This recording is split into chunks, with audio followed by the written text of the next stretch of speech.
have completed the Indian Contract Act Unit 1. Moving on to the second unit today, Sale of Goods Act 1930. The contents of this chapter are the definitions and essentials of a contract of sale, essentials of contract of sale, the conditions and warranties, rights and duties of buyer, rights of unpaid seller. Let's look at the introduction of the Act. In trade and commerce, sale and purchase of goods are a very common transaction. Earlier, this Act was a part of Indian Contract Act. Later, a separate Act was framed in the year 1930 for Sale of Goods Act. So you have known this Sale of Goods Act was already a part of the Indian Contract Act much behind. Okay, much before. This was all belonging to one single Act, Contract and Sale of Goods Act. Later on, for some purpose, the Indian Constitution separated the Sale of Goods Act from the Indian Contract Act and gave it a new recognition by the year 1930. So in short, we call it as SOGA, Sale of Goods Act. It contains all the basic principles as well as the legal framework of transactions of sale and purchase. So this act, what we have established in 1930, is going to contain all the basic principles how to conduct a sale of goods act, who should be a buyer, seller, what type of goods must be sold, what are the legal formalities that has to be followed up, and how can they take a action if there is a breach, etc. All these conditions and all these principles are provided in the Sale of Goods Act. The basic concepts. The basic concepts you need to learn about the Sale of Goods Act is: first one, buyer. He is a person who agrees to buy a certain type of goods, a person who purchases or agrees to purchase. Second, delivery. It means voluntary transfer of possession. Now, because Sale of Goods Act, we are talking about goods which are movable. Okay, we are not going to talk about sale of land, sale of building, etc., which are immovable property. We are only going to consider and focus on movable goods. So here delivery means voluntary transfer of possession. So seller is voluntarily transferring the goods for what the buyer has paid the price for. Sale. Sale is transfer of property in goods for a price. So here there is a buyer and seller entering into a contract for purchase or sale of goods. Therefore, price is always involved in the sale of goods. Hire. Hire means, we have already learned about what is hire purchase, correct? That the seller delivers the possession of goods and he charges rent. Hire purchase is a way where you sell your goods on an installment basis, right? The buyer is purchasing the goods from the seller, not at one shot, but he's going to pay the entire amount of cost of goods over an installment basis. By the end of the last installment, the buyer can take the ownership rights upon the goods. Is that clear? That is called as hire purchase. Next, we have barter exchange. Now, this is commonly what existed before the Sale of Goods Act was constituted, called as barter system. That was for what? Exchange of goods for goods. For example, if seller, let's say one person is giving the other person 100 kgs of rice, the other person is going to sell him maybe 100 kgs of ragi. Okay, for rice and ragi, there's no exchange of money over there. There's no consideration or there's no currency being exchanged, but there's only goods and goods from both the sides being exchanged, which is called as barter system. The last one is bailment. It is the possession transferred for keeping goods in safe custody. Now here bailment means that a person is going to hold the physical possession of the goods until a certain time period, okay, which is called as safe custody, and then the possession of the goods will be transferred.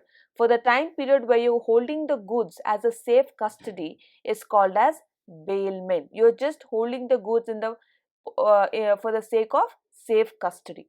So these are the 6 basic concepts about Sale of Goods Act that you need to remember. There will be a buyer, there will be a delivery of goods, there's going to be a sale, hire, barter exchange and bailment. Just know the meanings of all these concepts. Let's look at the definition of sale.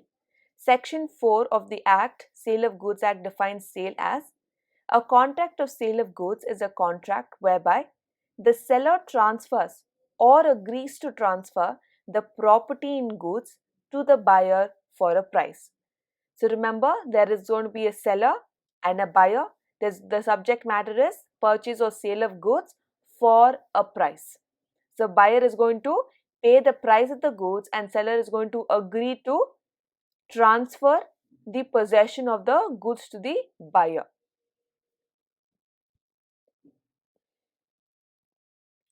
Essentials of a contract of sale. So if you have to enter into a contract of sale, what are the basic essentials? Number one, there has to be at least two parties to a sale of contract, that is the buyer and the seller. There has to be a transfer or agreement to transfer.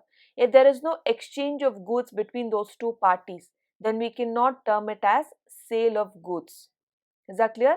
You have to have a transfer, or at least you're agreeing to transfer some kind of movable goods. Number 3, subject matter, goods and movable.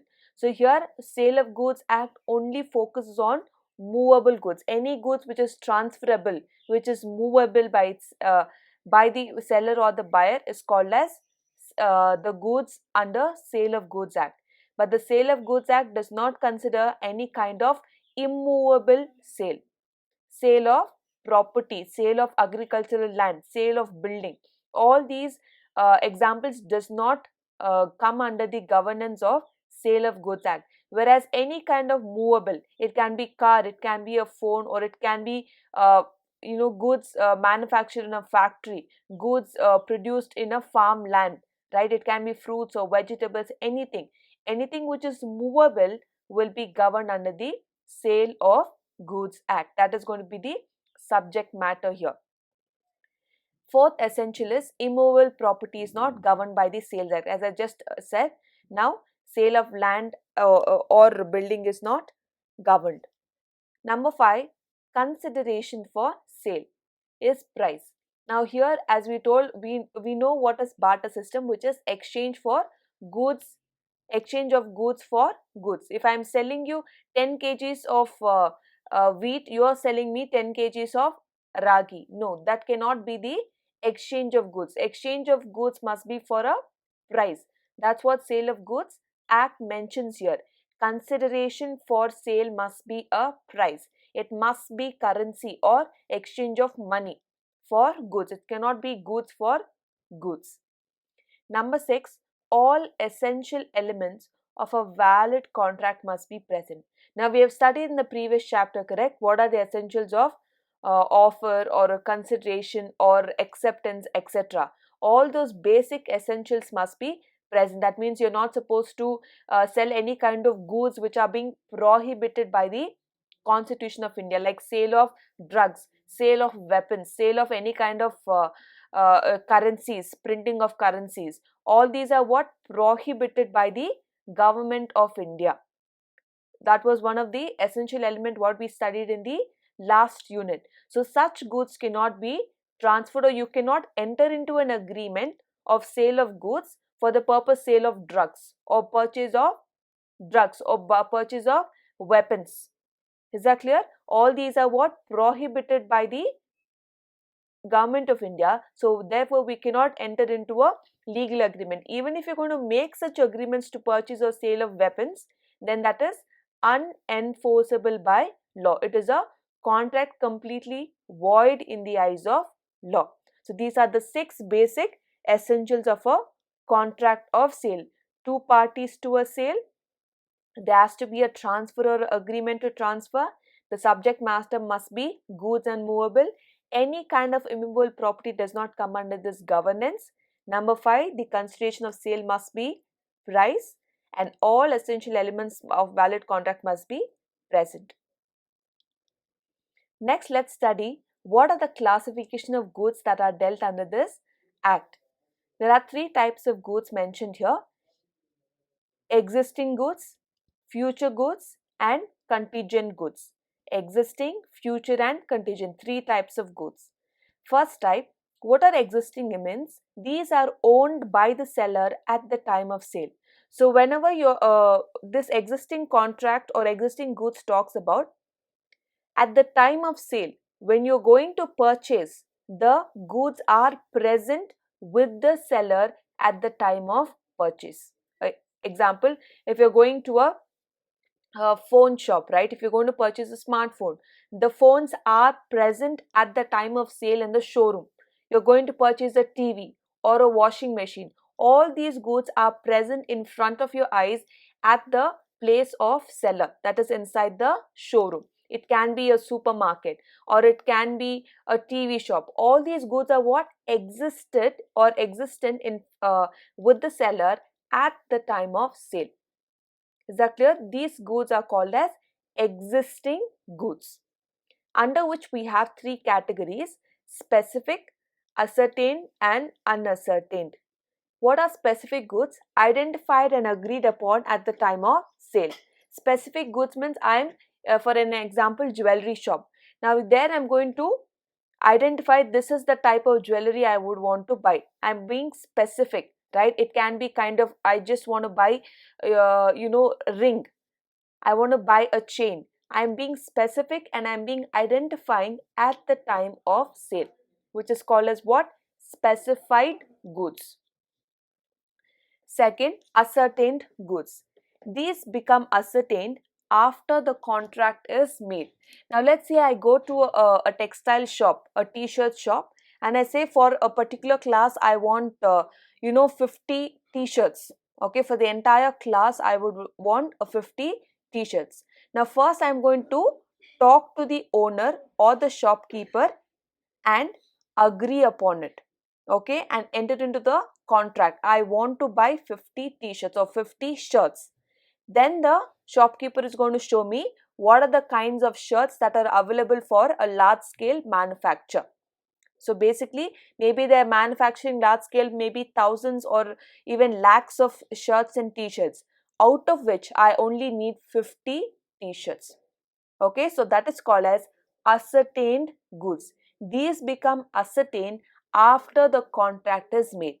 So once I enter into the contract, then I'm going to select what is the goods I would like to purchase from a larger quantity that is available in the shop. The third category is unascertained goods. These are not ascertained at the time of contract. Now here, what we are saying is the goods are not being ascertained. That means you have just given an order, right? Now if you have heard if you're going go for a supermarket, right? Once in a month, if our parents are going to buy the provisions that is required for the home, they're just going to give the order and select everything, what they make a list of what they want to buy, and the supermarket says we are going to provide you the home delivery. Even though we are selecting the goods or giving the choice of goods, like those goods, there are going to be plenty of quantity in the showroom or in the market, but we do not know out of that whole big lot of quantity which exact good is going to reach us. Okay, unless it is home delivered to us, we do not know. That is called as unascertained goods. So I'm not going to see the goods, or I'm not going to know which of those huge quantities what I'm going to get. Is that clear? These are called as not ascertained at the time of contract. I'm first agreeing to the contract. I'm giving him all the list what I want to purchase or order, but then I do not know out of that whole lot which is going to be mine. That is called as unascertained goods. I will only know it only once it is home delivered probably. Got it? Under existing goods we have specific, ascertained and unascertained. Number 2 is future goods. These goods are not owned by the seller at the time of contract. Now here what did we see? Existing goods are owned by the seller at the time of sale of contract. But here future goods are not owned by the seller at the time of contract, but manufactured by him subsequent to the formation of contract. So here future goods is basically that if the person is asking me to entering into a contract that after a period of 1 month, right, I need some kind of goods to be manufactured. Okay, some kind of packaging to be done. So I'm going to give him the order.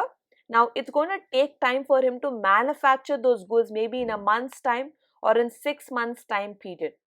You got it? So future goods are not existent at the time of entering into the contract. At the time of entering into the contract, we'll only describe what kind of goods we want. We're going to select upon it, and the seller is going to freeze the contract and start manufacturing those goods. Is that clear? So goods are going to come into existence when? In the future time period, as agreed upon today. If I say today, if I make a contract telling after 6 months I need the goods to be ready, then only after 6 months will the goods be will come into existence. That is called as future goods. The last one, contingent goods. The sale of goods depend upon a contingency which may or may not happen. Now, if a farmer has a contract with a supplier, okay, manufacture or harvest of oranges or harvest of any kind of fruits. Now they have entered into a 6 months agreement. Now contingent goods are, if everything, now for a harvest to happen, that is especially with agriculture land, there's a lot of things that conditions that are applied. It can be supply of water, or it can be fertility of the soil. Yes or no? And it also can be if there is any kind of natural calamities, everything is gone. Correct? So the existence of contingent goods depends upon a event. If everything goes well, all the activities or water, fertile soil, everything goes well, then the harvest will be given to the supplier as agreed upon by the farmer. But then, if there is a natural calamity, like let's say there is a heavy flood, there's heavy rains poured down, then the entire farmland is going to be destroyed. So I cannot enforce the agreement, that the farmer cannot enforce the agreement, that is what promise he had made to supplier, that I will supply maybe 5 tons of fruits to you on a particular day. I cannot enforce it, because why? It is a contingent event. Agriculture is a contingent. It may happen or may not happen. It depends upon a certain season. Is that clear? So these are the 3 types of goods: existing, future and contingent.